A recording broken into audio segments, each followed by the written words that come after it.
It was 1:52 p.m., and two suns rose where there should have been none. The first signature burned bright on every screen within range. Clean, vertical, unmistakable. Then the second ignited, trailing less than 4 seconds behind. Not coincidence, not error, intent. Pure, compressed, calculated intent. Two intercontinental ballistic missiles clawed upward from North Korean soil, their exhaust plumes carving white scars across a clear afternoon sky. The kind of sky that promises calm, the kind that lies. This wasn't a test. Test profiles announced themselves. They follow predictable arcs. They obey diplomatic calendars. These missiles didn't ask permission. They didn't pause. Heat signatures bloomed outward like rage given form, and the data spoke a language no translator was needed for live operational strike. The acceleration curves didn't hesitate. Steep, aggressive, committed. Ascent angles locked into trajectories that pointed not toward empty ocean, but toward consequence, toward a destroyer operating in international waters, toward flesh and steel and the assumption of safety. 4 seconds. That's the gap they chose. Not 10, not 20. 4. Just enough time to split attention. Just enough to force a choice. Deal with one threat completely or manage both imperfectly. A timing algorithm older than mercy, designed to saturate, to overwhelm, to exploit the single heartbeat where decision becomes hesitation. Simultaneous threat management is a phrase, a doctrine, a nightmare dressed in technical language. Because here's the truth. They don't tell you in briefings. When two missiles rise within seconds of each other, your brain doesn't process them as separate events. It fuses them into one crushing moment of escalation, where every option costs something you can't afford to lose. What would you do with 10 seconds left? The missiles climbed. Physics took over where politics had failed. Gravity pulled, thrust pushed, and the mathematics of violence played out in real time. By 1:52 and 15 seconds, both were already beyond the reach of regret. Their courses were locked, their payloads armed, their intent no longer deniable. This is how deterrence dies. Not with a failure of weapons, but with a failure of belief. Someone, somewhere, had decided the cost of launching was worth the gamble, that the window was open, that hesitation would win over precision. They were wrong, but in that first moment, before the sky answered back, there was only the terrible certainty of acceleration, the rupture of routine, the instant when radar returns shift from hypothetical to existential, when the question stops being what if and becomes what now. The missiles didn't announce their targets. They didn't need to. Trajectory is testimony. Mathematics doesn't lie, and the destroyer in their path understood geometry long before the flames cleared the launch rails. Dominance isn't always loud. Sometimes it's just committed. The compressed launch window was deliberate, a tactical choice layered with psychological weight. Forced the defender to choose, forced them to split resources, forced them to react instead of respond, turn their strength into a liability by making their systems fight themselves. Strategy over force, mind over mass. But here's the reversal buried in the data. Saturation only works if your opponent is reactive, if their playbook starts after yours does, if their first move is their only move. And some systems don't wait to be surprised. As the missiles punched through the lower atmosphere, shedding stages and simplifying into their final killing forms, the clock wasn't counting down. It was counting up. Every second of flight was another second of tracking, another data point, another confirmation. The launch had crossed a threshold, not a line on a map, but a line in logic. The kind that, once crossed, rewrites what comes next. By 1:52 and 40 seconds, the missiles were already committed to a future they would never reach. Because somewhere above them, silent and patient, the sky was about to answer. And the answer wouldn't be negotiation. The moment the boosters fell away, the sky stopped belonging to Earth. Tracking responsibility shifted upward in silence. Ground-based radars blinked their acknowledgement and stepped aside. The missiles had climbed beyond the reach of terrestrial systems, into a realm where curvature matters more than distance, and satellites see everything without blinking. Orbital detection platforms locked on instantly. Not searching, confirming. The missiles weren't hiding. They couldn't. At that altitude, heat signatures bloom like beacons against the cold void of space. Infrared sensors painted them in perfect clarity. Trajectory data flooded in, not as estimates, but as mathematics. Speed, vector, acceleration decay. Every variable refined in real time. This is where physics becomes prophecy. The missiles believed they were climbing toward safety, toward that brief window of mid-course stability where countermeasures deploy and evasion becomes possible. They believed altitude was armor, that reaching the exosphere meant reaching sanctuary. They were already wrong. Because while they climbed, the intercept solutions were updating faster than human thought could follow. Algorithms chewed through probability matrices, discarding futures where the missiles survived, and converging on the singular outcome where they didn't. Prediction collapsed into certainty. And certainty doesn't wait. The interceptors launched, not in reaction, but in completion of a sequence that had started before the enemy even committed. Pre-positioned, pre-calculated, pre-authorized. This wasn't scrambling. This was execution of a plan written in advance, waiting only for confirmation to become action. Foresight over firepower, mind over mass. The missiles continued their arc unaware. They had no sensors pointed backward, no awareness that above them, closing fast, silent killers were already on intercept geometry. The exosphere doesn't carry sound. It doesn't carry warning. It only carries consequence. 60 kilometers above the surface, where air is memory and gravity still whispers, the engagement window opened. Not at terminal phase, where desperation lives. Not at mid-course, where decoys complicate the math. But here, in the thin edge of space where physics strips away every option except velocity and mass. At this altitude, evasion is fiction. There's no atmosphere to bank against, no thrust reserve for last-second burns. Momentum is destiny. The missiles flew ballistic trajectories because that's all the exosphere allows. Predictable, unchangeable, fatal. The interceptors didn't need warheads. Kinetic energy at orbital velocities turns mass into devastation. Metal meeting metal at thousands of meters per second doesn't explode, it erases. The first impact vaporized structure into expanding clouds of shrapnel. The second followed microseconds later, identical in execution, absolute in result. Two threats became two debris fields. No explosion visible from the ground, no shock wave to rattle windows, just data confirming what mathematics had promised. Intercept successful, threats neutralized, mission complete. Clean, surgical, invisible to everyone except the systems designed to see it. This is the paradigm shift modern warfare rests on. Dominance no longer announces itself with fire and thunder. It happens in silence, in vacuum, in the cold precision of algorithms that don't hesitate or hope. They calculate and execute.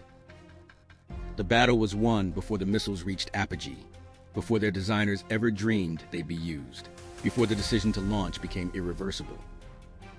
Strategy over force. Preparation over panic. Consider the comparison. Billions spent on missiles designed to penetrate every defense, neutralized by interceptors that cost a fraction and arrived first. Speed means nothing when your opponent already knows where you'll be.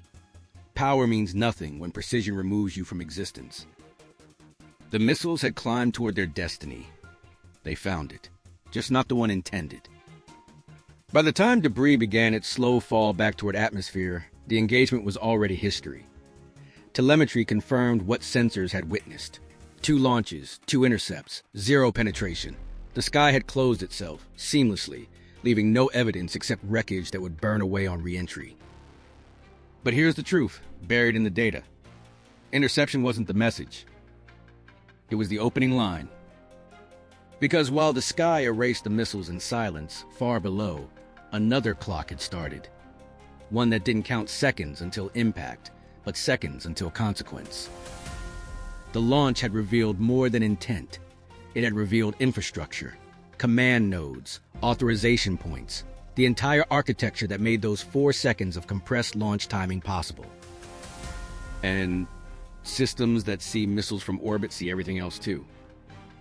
As the debris tumbled through thinning atmosphere, one question hung heavier than gravity. If the defense was this fast, this absolute, this prepared, what had already been set in motion before the wreckage even started falling? The intercept wasn't the end, it was permission. The moment confirmation lit up across command networks, a second sequence activated. Not scrambled, not improvised. Executed, because the map had already been drawn, the targets already marked, the authorization already signed. All that was missing was the trigger. And North Korea had just pulled it. Launch origins don't hide, not anymore. Persistent intelligence collection doesn't sleep. It watches, it records, it builds dossiers on facilities that think darkness protects them. Satellite passes that seem random are anything but. Signals that bounce through relay stations leave signatures. Fuel convoys that move at night still carry heat. The infrastructure was already naked.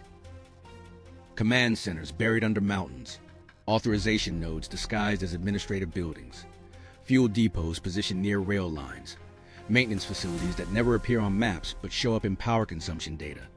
11 nodes, 11 beating hearts in the operational architecture that made those two missiles possible. They've been cataloged for years. Within minutes of the intercept, the response launched. Not in fury, in sequence. 11 facilities, 11 simultaneous strikes, coordinated down to the second because precision isn't about hitting hard, it's about hitting exactly where collapse begins. This is the reversal no one talks about. You launch 2 missiles to overwhelm defense. Your opponent eliminates 11 capabilities to prevent the next launch. The math isn't balanced, it's inverted. What began as aggression became amputation. What tried to saturate became isolated. 2 versus 11. Attack versus architecture. Strategy over force. Scalpel over sledgehammer. The strikes avoided every civilian structure. No hospitals, no schools, no residential blocks. Only the nodes that enable launch capability. The distinction wasn't mercy, it was precision. Because degrading a system doesn't require destroying a nation.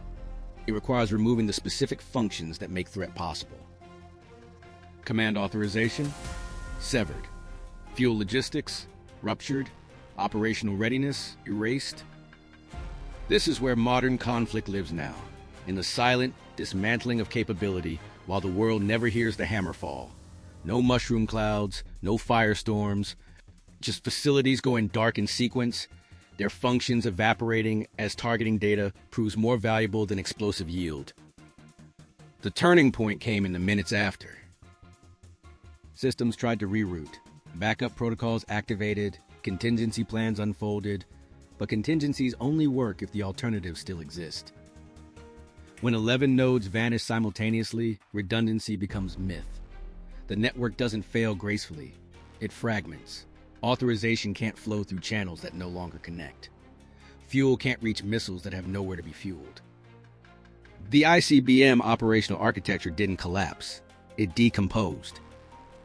Ask yourself this, what costs more? Building 2 ICBMs or rebuilding 11 hardened military facilities designed to survive conventional assault? What takes longer, launching a strike or restoring a command network that took decades to distribute and protect? The answer is written in rubble that won't make headlines. Mind over mass. Foresight over firepower. This wasn't retaliation, it was defaming. The kind of response that doesn't seek equal damage, it seeks strategic advantage that persists long after the engagement ends. Because every facility that goes dark is a capability that can't threaten again without years of reconstruction. Every authorization node removed is a decision point that no longer exists. The paradigm shift lives here, in responses designed not to punish but to prevent. Where the goal isn't winning today's fight, it's making tomorrow's impossible. Where dominance is measured not in explosions, but in the silent erosion of an adversary's ability to pose the same threat twice. And the precision tells its own story. No civilian casualties means no martyrs. No widespread destruction means no international outcry. Just military infrastructure degraded with surgical accuracy, leaving diplomacy with nothing to condemn except the launch that started it. The aggressor becomes the isolated variable. The response becomes the measured outcome. 11 facilities, 11 futures denied. By the time smoke cleared from the last strike, the equation had fundamentally changed. The capability to launch 2 missiles simultaneously? Gone. The infrastructure to authorize, fuel, position, and execute? Fractured across 11 points of failure that would take years to restore. What began as a 2-missile gamble ended as systemic degradation. But here's the weight that settles in the silence after. If this much capability could be erased in minutes, how much had been mapped but left untouched? How many other nodes were cataloged, targeted, authorized, and deliberately spared? Because the most powerful message isn't what you destroy. It's what you prove you could destroy, but choose not to. Yet, At 2:47 p.m., the silence became louder than any statement ever could. No third missile rose, no emergency broadcast filled the airwaves, no diplomatic hotlines lit up with demands or threats. The communication channels remained open, monitored, functional, waiting, but unused. Because the conversation had already concluded, written not in words but in wreckage and absence. The message had been delivered and received. Out at sea, the destroyer that had been targeted continued forward. Same course, same speed, hull cutting through water with the steady rhythm of routine, as if the encounter had been nothing more than a scheduled drill. No evasive maneuvers, no altered patrol patterns, no visible acknowledgement that minutes earlier, 2 ICBMs had climbed toward its position with lethal intent. Continuity became the statement. This is the deception of true dominance. It doesn't announce itself, it simply persists. While wreckage still tumbled through the exosphere and 11 facilities smoldered in coordinated silence, the destroyer's wake remained perfectly straight, a line drawn across the ocean that said more than any press conference ever could. We were never in doubt. Regional force posture shifted, but you'd have to know where to look to see it. No carrier groups surged dramatically toward coastlines. No bombers launched in theatrical shows of strength. Instead, assets repositioned with clinical precision. Submarines adjusted depth and bearing. Surveillance patterns expanded by degrees. Readiness levels elevated without fanfare. The escalation was invisible, and that made it absolute. Because public displays are for audiences. Operational adjustments are for outcomes. When your response doesn't need cameras to validate it, you've moved beyond deterrence as theater and into deterrence as mathematics. The turning point had already passed, not in the intercept, not in the counterstrikes, but in the silence that followed. No additional launches meant the calculation had changed. The cost-benefit analysis that greenlit those first 2 missiles had been updated with new data. Data written in the simultaneous erasure of 11 capabilities. Data that proved reach without penetration is just expensive failure. Action speaks. Absence confirms. Think about what didn't happen. No emergency UN sessions, no televised addresses, no frantic calls between capitals. The diplomatic machinery that usually grinds into motion after conflict stayed quiet. Not because the event was hidden, satellites don't lie and debris fields tell stories, but because the outcome was unambiguous. Strategic thresholds had been crossed. Enforcement had been immediate, proportional, irreversible. And when all 3 conditions are met, there's nothing left to negotiate. This is the paradigm shift deterrence has evolved into. Not mutually assured destruction, where everyone loses, but asymmetric assured response, where capability is removed faster than it can be rebuilt, where the punishment isn't equal devastation, it's the permanent loss of options. Mind over mass, foresight over firepower. The destroyer continued its transit. Hours passed, then days. The ocean offered no evidence of what had transpired except in classified logs and sensor data that would never see daylight. Crew rotations continued, maintenance schedules held. The operational tempo never wavered. Because when your defense works exactly as designed, there's no reason to change routine. Consider the comparison. Your adversary spent decades building ICBM capability. You erased key nodes in minutes and continued operations without breaking stride. Which side demonstrated control? Which side revealed vulnerability? The silence answered both questions. Regional allies noticed the absence of escalation and understood its meaning. Adversaries cataloged the response time and updated their own threat assessments. Neutral observers saw a threshold enforced without chaos and recalibrated their assumptions about where red lines actually live. The encounter became a case study, a reference point, a before and after marker in how strategic contests resolve when one side has layered its preparation deeper than the other's ambition. No declarations were needed because the outcome declared itself. Operational absence became the most powerful signal. The lack of 3rd and 4th and 5th missiles spoke to degraded capability. The lack of diplomatic protests spoke to indefensible positioning. The lack of public escalation spoke to acceptance, however bitter, that the exchange had concluded decisively. And the destroyer sailed on. This is how modern conflict ends when fought correctly. Not with treaties or ceasefires or negotiated off-ramps, but with one side demonstrating so clearly that continuation costs more than cessation that the choice makes itself. Deterrence isn't preventing war. It's making the next move irrational. As the sun set on the same ocean that had witnessed the engagement, the destroyer's silhouette remained unchanged. Steady, unshaken, a monument to preparation meeting aggression, and erasing it with precision that required no explanation. But beneath that calm surface, one question lingered in planning rooms and intelligence briefings across the region. If this is what happens when you cross the threshold, how many other thresholds are already drawn, already monitored, already pre-authorized to respond the moment someone decides to test them? The silence didn't answer. And that was the most powerful deterrent of all.